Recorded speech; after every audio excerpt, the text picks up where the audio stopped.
gente está começando esse De-Papo em excelente companhia, na companhia do meu amigo Gil Kurtz, publicitário, ele que é diretor da Vossa Estratégia e Comunicação e tem muita história para contar por aqui. Muito bem-vindo. Muito obrigado, Ana. Eu que agradeço o honroso convite, participar desse teu programa que já é um sucesso e com uma profissional competente como você. Obrigada. A gente contar um pouquinho do que a gente já fez aí, está fazendo aí no mundo da propaganda e da comunicação. Obrigada, a honra é nossa. Bom, vou começar te perguntando, né? Começar do começo. Sim. Como é que começou a tua relação com a comunicação? Tem um traço aí do DNA, né? A família do meu pai, dos 5 filhos, 3 professores e 2 jornalistas, né?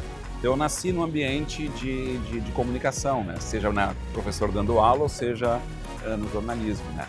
E eu desde novo, assim, desde muito novo, lá com 14, 15 anos, meu sonho era trabalhar em rádio, né? E, enfim, aí eu tive felicidade, né, fiz um curso de locutor, né? As pessoas perguntam, tu é locutor ainda? Eu digo, não, agora só sou louco, né? Cantor eu não sou mais, né? E aí eu fiz um curso da FEPLAN, que na época você tinha que ter um curso da FEPLAN, né, para ter registro profissional. E aí apareceu uma oportunidade, graças ao antigo diretor de uma rádio, me corta se eu estiver falando muito, né? Falando muito rápido. O Paraguaçu Farias, né, da Metrópole FM, quem me apresentou ele foi o Edson, vulgo Camarão. Naquela época, anos 80, não tem a tecnologia que nós temos hoje, então as rádios recebiam os divulgadores de gravadoras que apresentavam os discos e os lançamentos para os programadores. Você aprendia muito mais, né? Diga-se de passagem, a coisa era mais difícil. Era mais difícil, com certeza. Tinha que ter mais conhecimento mesmo e pesquisar mais. E aí ele, o Edson, né, Camarão, meu amigão hoje, me apresentou o Paraguaçu e o Paraguaçu disse, olha, a emissora estava com uma certa dificuldade, né?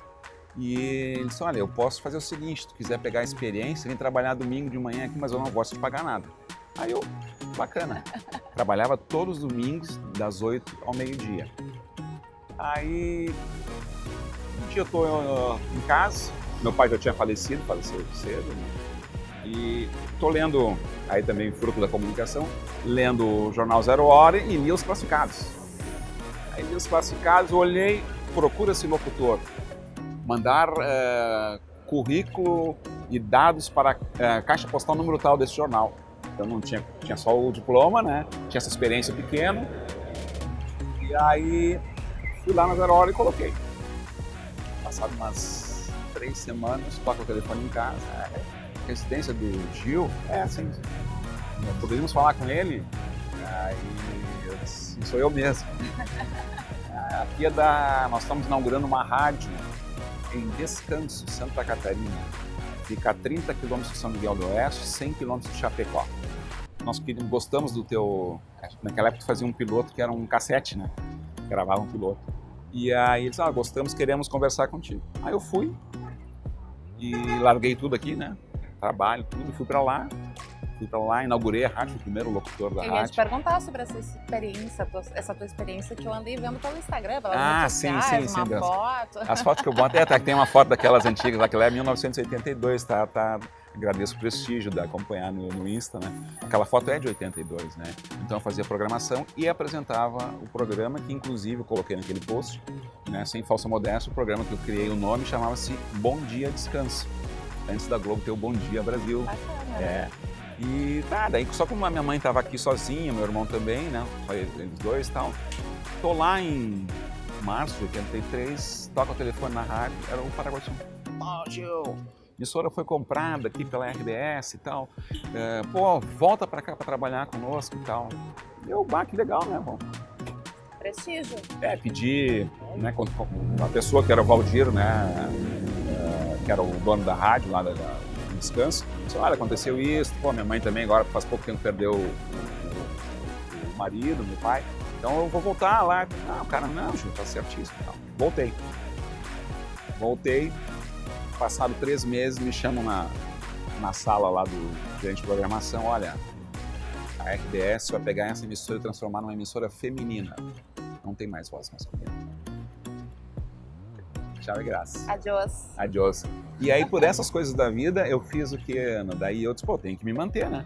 Aí eu, graças à minha experiência com rádio, com a minha relação com o querido amigo Edson, né? Graças a ele eu conheci o primeiro grande colunista de música aqui do Rio Grande do Sul, que escreveu no Correio do Povo, na Folha, chamado Oswil Lopes. Então eu recebia os discos, e aí fiz um programa, gravava na FEPLAN e vendia para rádios do interior, porque o grande desafio das rádios do interior naquela época era, eles levavam um tempo, por exemplo, sei lá, o novo sucesso da Anitta, né? Tocava em Porto Alegre, levava... Sim, não era rotativo como é hoje. Né? E aí daquelas coisas da vida eu tinha conhecido uma turma de amigos que tinha uma agência, mas que não era agência, era uma editora de jornais, que era o Cado Botega, o Luiz Henrique Rosa, o Antônio Borovski e o Solon Saldanha. Daí eles me convidaram, não quer ir trabalhando lá para vender anúncios para nós? Fui. Daí, aí que eu entrei na propaganda. Depois virei sócio. A males que vem pra dentro. E nunca mais saí. Nunca mais saí, né? Mas o negócio mudou muito, viu? O negócio mudou muito. Eu tive essa experiência com a Artefact, depois tivemos uma agência assim, que foi a grande, né, da história nossa da propaganda, que foi a Upper, né? A Upper, fruto do perfil criativo dos meus sócios, né? Então, que aí na Upper era o Cado e o Henrique, né? Eu tinha muita liberdade, chegou a ter um time maravilhoso, né? Até hoje a Upper é a única agência do Rio Grande do Sul, na verdade não no Rio Grande do Sul, da região sul, de São Paulo para baixo, que conquistou um leão de ouro em Cannes com uma ação de mídia. Aliás, uma ação de mídia, inclusive graças à oportunidade de um amigão nosso, que vocês conhecem, o Ricardo Silveira, né? Sim. Na época da Ativa, ele oportunizou. A gente criou a peça e ele nos deu espaço para mídia. Então tem toda essa história, né? E outra coisa que eu também tenho um vínculo muito grande é com o associativismo, né?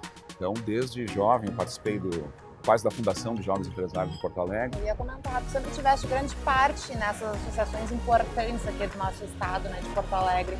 Tu, inclusive, é um grande incentivador dos jovens empresários, dos jovens empreendedores. Tu também fostes um, né, afinal de contas? Sim. Eu vejo, eu sempre brincava com meus colegas de agência, né, que era, hoje tem a reunião lá com os publicitários para discutir isso. Não, eu vou na reunião da Federação. Eu ia nas reuniões almoço da Federação, ia nas reuniões almoço da Fiergs, né, da DVB, né, e ali eu fui me envolvendo. E quem me deu um baita gancho para mim me envolver mais ainda foi a Carmen Ferrão, né, porque a Carmen Ferrão, uma mulher empreendedora fantástica, né, ela foi a responsável. Pompeia. Ela foi responsável pela criação da Associação de Jovens Empresários em Porto Alegre, junto com outras pessoas, né, com outros... não vou citar todos aqui, porque eu vou esquecer de alguém, vai ser uma injustiça, né? Mas de outros jovens naquela época. E ela era do departamento feminino da Federação. Ela é da diretoria. A mulherada já tinha uma força naquela época. Já tinha uma força, né? E aí esse processo de jovens empresários, eu fui vice-presidente da Federação Estadual, depois fui presidente daqui de Porto Alegre, né? Nós criamos na época uma ferramenta muito legal que, graças ao amigo Otávio Marshall, tá? O pai dele teve durante muito tempo, o pai dele foi da Mercedes-Benz e montou, naquela época se usava muito trailer, né? Então ele tinha uma unidade de produção dele, né, mesmo, né, o pai do Marshall. E aí na época surgiu uma oportunidade, a gente fez um caminhão como se fosse uma parte do trailer, né? Sim.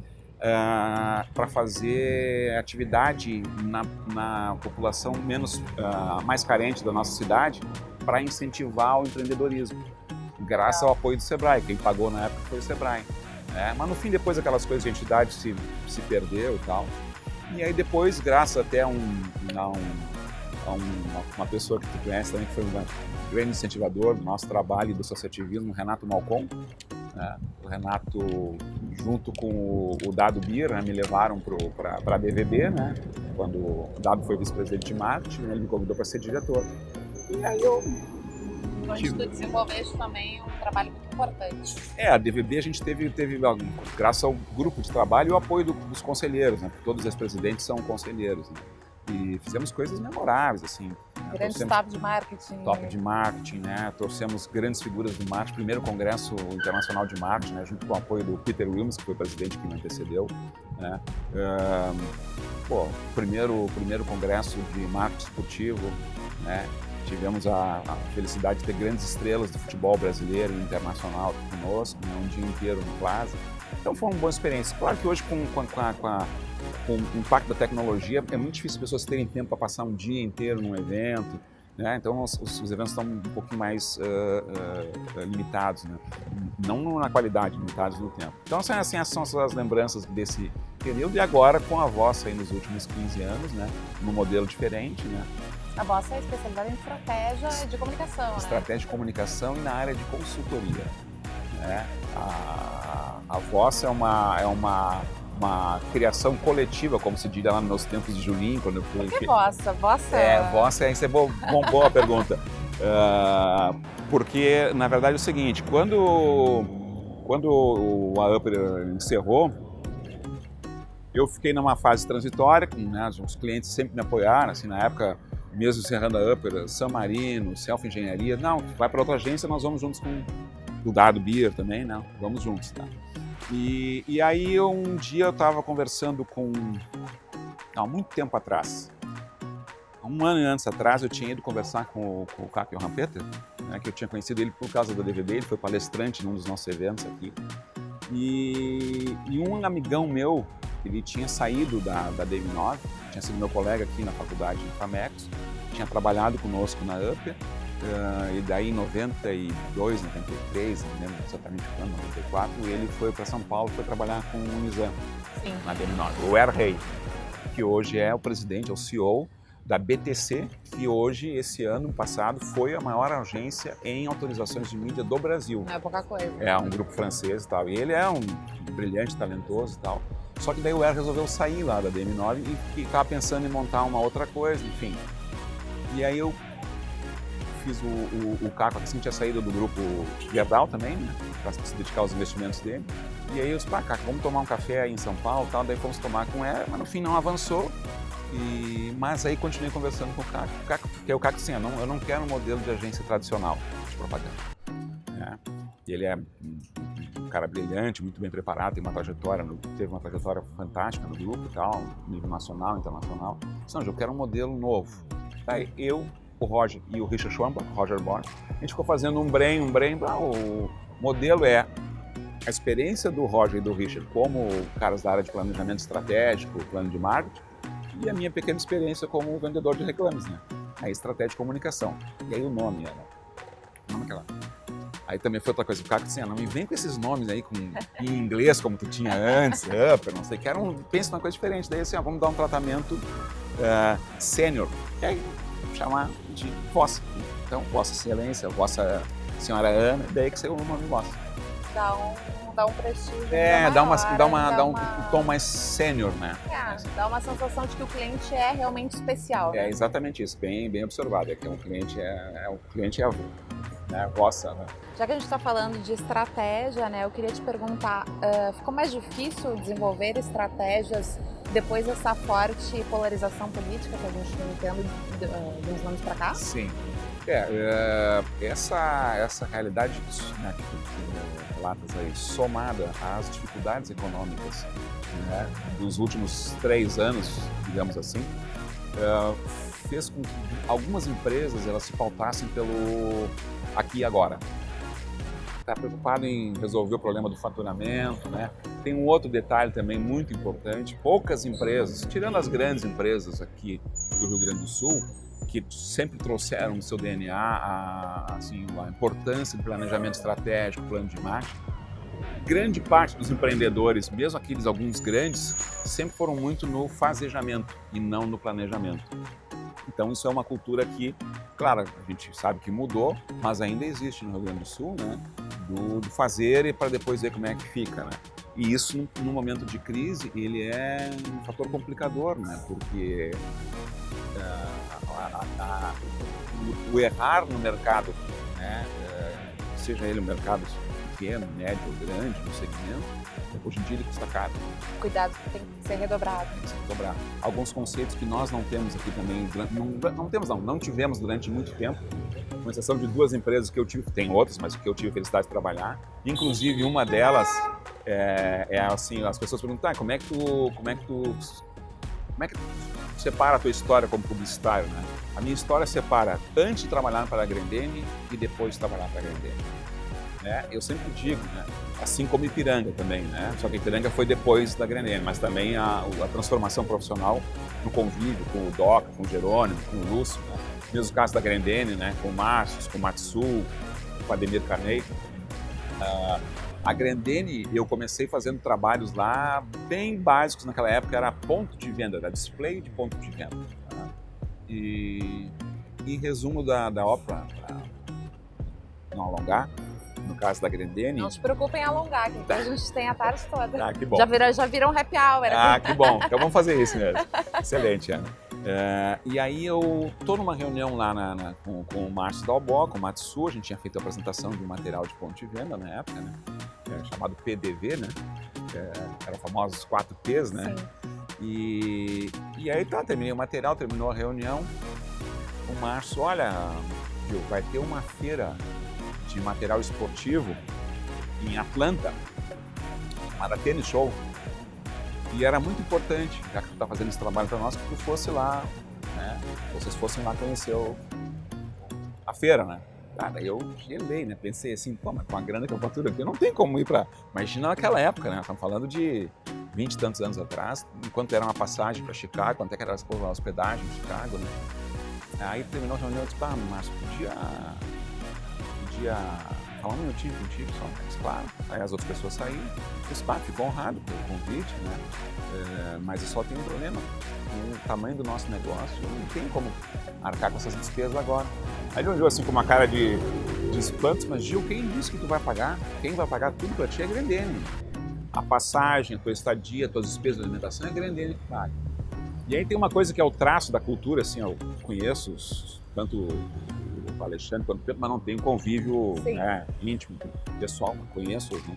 E também o filho do Pedro, o Pedrinho, que é um queridão também, outro talento, né, que tá tocando Azaleia agora, né? E uma coisa que eu aprendi no convívio com eles é daquela turma de gaúchos mais top, que eles não estão preocupados se tu ganha muito dinheiro. Estão preocupados se tu entrega resultado. Se tu tá dando resultado, eles também vão ganhar muito, e não importa, né? Durante muito tempo eu tive... Se preocupam em gerar a economia, é o que importa. Não importa se tu tá andando com um baita carro importado, mas tu tá dando resultado, né? Porque no início eu atendi alguns outros clientes, né, ali na Serra, que tu tinha que te cuidar para ir com o carro, né? Nunca me esqueço uma vez, o Celso Quitolina, que é um grande fotógrafo, né? E ele fotografava, ele já era um cara bem sucedido há muito tempo, né? E aí nós fomos fazer uma produção para um cliente lá, né? E ele foi, na época, ele tinha um Volvo, se eu não me engano, tá? Pouquíssima gente tinha Volvo. Daí ele, terminou lá, o acionista, diretor do cliente, veio acompanhar nós até o estacionamento. Quando ele viu o carro do Quitolino, ele disse assim, aquele papo, jeito de ganhar, mas o Chile, agora eu entendo por que essas fotos são tão caras, né? Olha o caro dele, olha o... Então, mas assim, os grandenes pensam diferente, né? Já naquela época, né? Então, assim, essa coisa de proporcionar isso. Depois fui em feira em Milão, com tudo também, sempre com o apoio deles, né? A gente pode dizer que tu aprendeste bastante com alguns dos teus clientes. A gente aprende com todos sempre, né? Nas diferentes situações. Mas, assim, o grande transformador da minha mente, né? De tirar a mente aqui do Rio Grande do Sul, de Porto Alegre, dessas nossas coisinhas aqui. Mas tu não é gaúcho, eu sou gaúcho, mas eu tenho consciência que nós temos ainda uma mentalidade... Em algumas ocasiões. Então Grendene. Ipiranga é outra, assim, também. Ipiranga é uma empresa, né? Hoje mesmo tendo trocado os acionistas, né? Alguns executivos continuam lá. É uma empresa, não é por acaso que fatura 65 bilhões de reais, né? Não é por acaso, né? E com um time que durante anos, um time que só na mosca, né? No arco, na mosca, do arco, na mosca. E outra coisa, assim como lá nos profissionais da Grendene, gente que sabe muito, mas de uma simplicidade, sem arrogância, sem faz desse jeito porque eu sei e tal. Então, tive várias escolas com outros empreendedores, inclusive com a família Malcon, atendi muito tempo um grupo, com a Self Engenharia, com o Eduardo Laranja, com a Friso, enfim, né, entidades associativas também que eu atendo. Aqui tem outro braço, né, que é da nossa área de estratégia, que é a gestão de imagem e conflito, né, que hoje, na área de consultoria, é o nosso produto mais demandado. A gente tem clientes, inclusive, de marcas nacionais e marcas regionais. Né? A publicidade, ela tem essa coisa de pisar em ovos, de tentar agradar a todos, é isso, Gil? A publicidade, né, tá correto, né, mas a marca hoje, ela tem a necessidade de se comunicar e fazer isso em diferentes plataformas. Né? Então, hoje, às vezes, um comentário num tom inadequado de um executivo de uma empresa grande, Politicamente incorreto, por exemplo.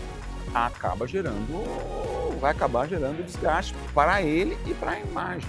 Então, e outra coisa, né? O preço para você construir uma marca, ele é uma combinação de talento, tempo, recursos e muito aprendizado, né? Porque ninguém acerta tudo, né? O único cara perfeito que passou aqui, para alguns, para outros talvez não, né? Morreu no meio de 2 ladrões, né? Que é Jesus Cristo, né? Então, o que vai sobrar para nós aqui, né? Então, assim, mas esse processo dessa equação toda, isso tudo é uma escorregadinha na marca, seja nessa questão do politicamente correto, seja na falta de atenção com o cliente. Hoje não tem mais o anúncio diz e o cliente vai ler, vai ouvir no rádio, vai ver na TV e era isso. Não. Multiplataforma. Hoje é multiplataforma, né? Então, essa nova lógica, quase ilógica do mundo da comunicação é que mexeu com a área de marketing de alguns clientes, com as agências, né? Nós, publicitários mais antigos, né, também tivemos que nos reinventar, né? A grande vantagem da propaganda, que eu sempre digo para outros colegas, né? Não dá para comparar com atividades, né, muito mais complexas. O jornalismo eu também acho que é tão ou mais complexo do que a propaganda, porque ele tem uma dinâmica diferente, né? Mas você é obrigado a se manter, entre aspas, né, atualizado, saber em movimento, né?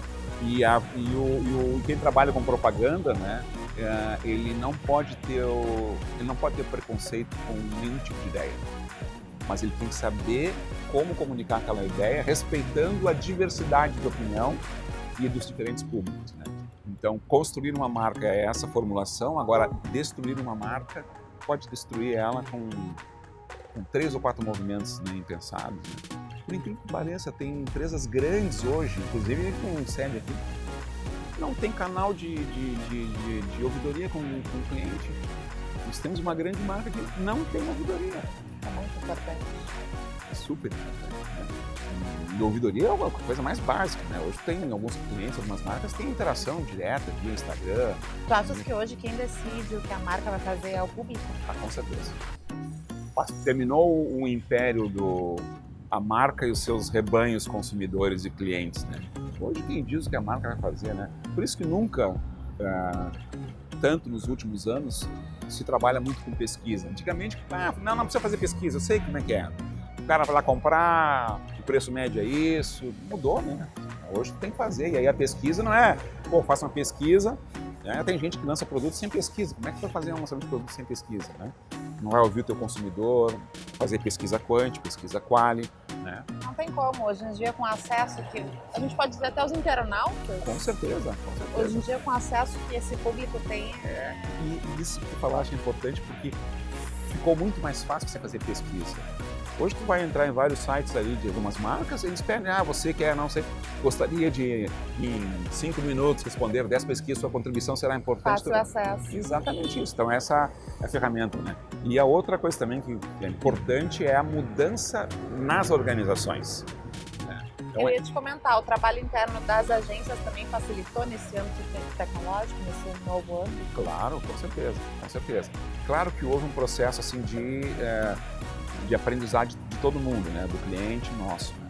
Mas assim, o próprio cliente, nas suas atividades de endomarketing, ele teve que entender que as ações de endomarketing, elas são tão importantes quanto as ações da porta para fora. Você não pode ser uma coisa da porta para fora e dentro outra, né?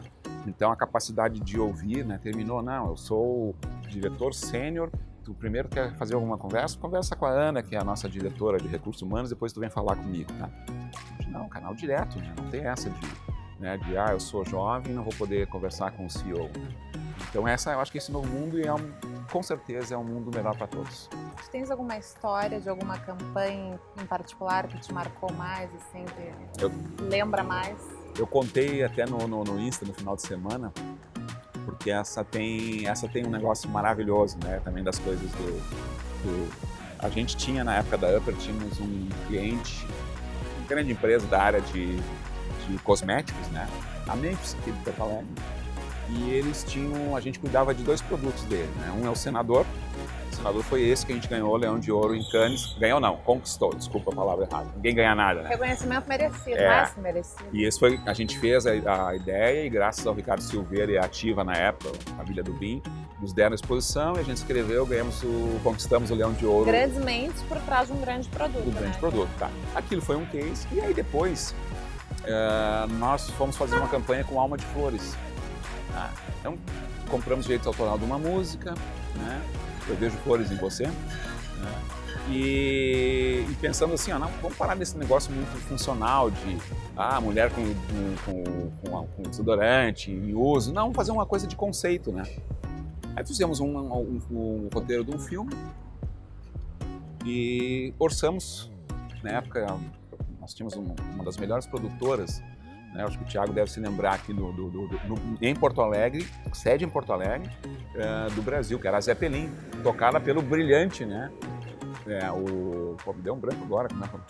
Não, a Zeppelin é do... daqui a pouco eu me lembro o nome. E o Breno Castro, tá? E aí, era para ser gravado aqui em Porto Alegre, orçamento para ser gravado aqui em Porto Alegre. Eram várias locações externas.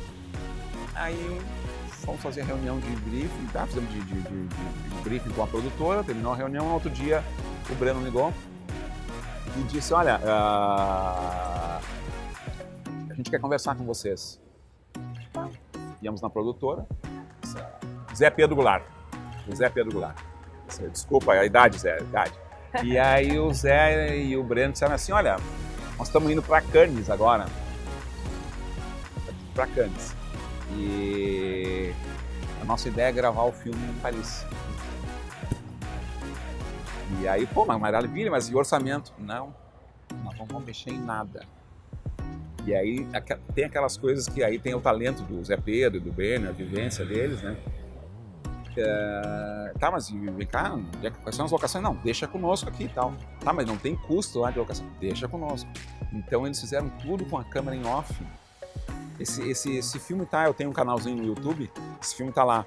Tá? Vamos colocar o link depois que depois passa sim, colocar aqui na tela. E aí o filme ficou maravilhoso. Então tu imagina tu voltar ao cliente com um filme que foi orçado para ser produzido em Porto Alegre, com um filme com uma direção de cena, de fotografia maravilhosa em Paris, Torre Eiffel, aquelas ruazinhas. Tudo valer a pena. Maravilha. Então esse é um daqueles filmes assim, que te marcou assim também, né? Com uma coisa inusitada de um comercial que ia ser legal, que ia ser bacana, criativo, bem produzido, mas que roubou a cena por né? Isso não, como diria já num slogan, não tem preço. Quem quiser também pode te encontrar por aqui, né? Consuelo? De vez em quando, é muito pouco, tem muito pouco aqui, né? Quem quiser bater um papo, se aproximar mais, tirar mais. Se for cliente, a gente paga o happy hour, né? Se for prospect, né? O cliente também. Isso faz parte hoje do teu dia a dia, né? Essa parte do trabalho criativo, sair um pouco da zona de conforto, com certeza, né? Com certeza. É isso que a gente fazia já lá naquela época de participar de entidades associativas, porque a gente tem o conhecimento formal e tem o conhecimento que é uma transferência entre os pares. Então, conversar contigo, conversar com o Fred, conversar com o Thiago, com o Paulo Alencastro, com o Múcio, né, com outros queridos que vêm, o Ricardo Silveira, né? Tu tá sempre trocando, né? Tá sempre te dando informações novas e conhecimento, né? Onde é que entra, pra gente finalizar, onde é que entra o papel do publicitário hoje num mundo de fake news? O papel dele fica bem mais complexo, né? Porque a velocidade dos fake news ela é absurdamente maior do que a nossa capacidade de reagir normalmente, né? Mas eu acho que o grande papel do publicitário hoje ele é combater a fake news, né? E mesmo que eventualmente algum cliente queira fazer alguma estratégia nessa linha de, né, vamos fazer uma brincadeira com a marca, né? Ter a lembrança que é nossa responsabilidade, né? Assim como do gestor de marketing, do cliente, como gestor das marcas, né? De novo, a marca é o grande ativo da empresa. Com um grande ativo não se brinca, né? E a velha máxima, né? As marcas que chegam lá em cima, né, são poucas, né? E eu uso uma analogia, né, que vale também para as marcas, né? É que o topo é um lugar que poucos chegam. e é um lugar onde não se senta. Né? Isso vale para pessoas e vale para as marcas também. Essa é a dica que tu daria para quem está iniciando hoje, não parar. Não parar, não parar. E outra coisa fundamental é informação e conhecimento. Não só informação, porque uma das coisas que, eu vou no Google e vejo o que é. Não, tudo bem, vai no Google, tem que usar, óbvio, né? Mas conhecimento aquele tradicional, aquele de quem leu, mesmo seja um livro tradicional ou um e-book, isso ninguém substitui, né? E essa troca entre jovens talentos e as pessoas com um pouquinho mais de experiência é uma troca vital no mundo da propaganda. Eu tô triste porque eu, por mim, ficaria conversando contigo, com esse imagina. cara aqui, uma lenda da publicidade aqui do nosso estado, até amanhã, mas o nosso tempo chegou ao fim. Eu, mais uma vez, queria te agradecer imensamente, foi uma honra para nós ter aceito esse convite de vir aqui papear com a gente. Legal, eu que agradeço, Ana, muito obrigado a ti, ao Fred, ao Thiago pela oportunidade, né? E parabéns mais uma vez pelo sucesso do teu programa e da tua carreira. Obrigada por vir compartilhar aqui as tuas histórias, um pouquinho do teu conhecimento, da tua expertise. Legal, conosco. legal. Valeu.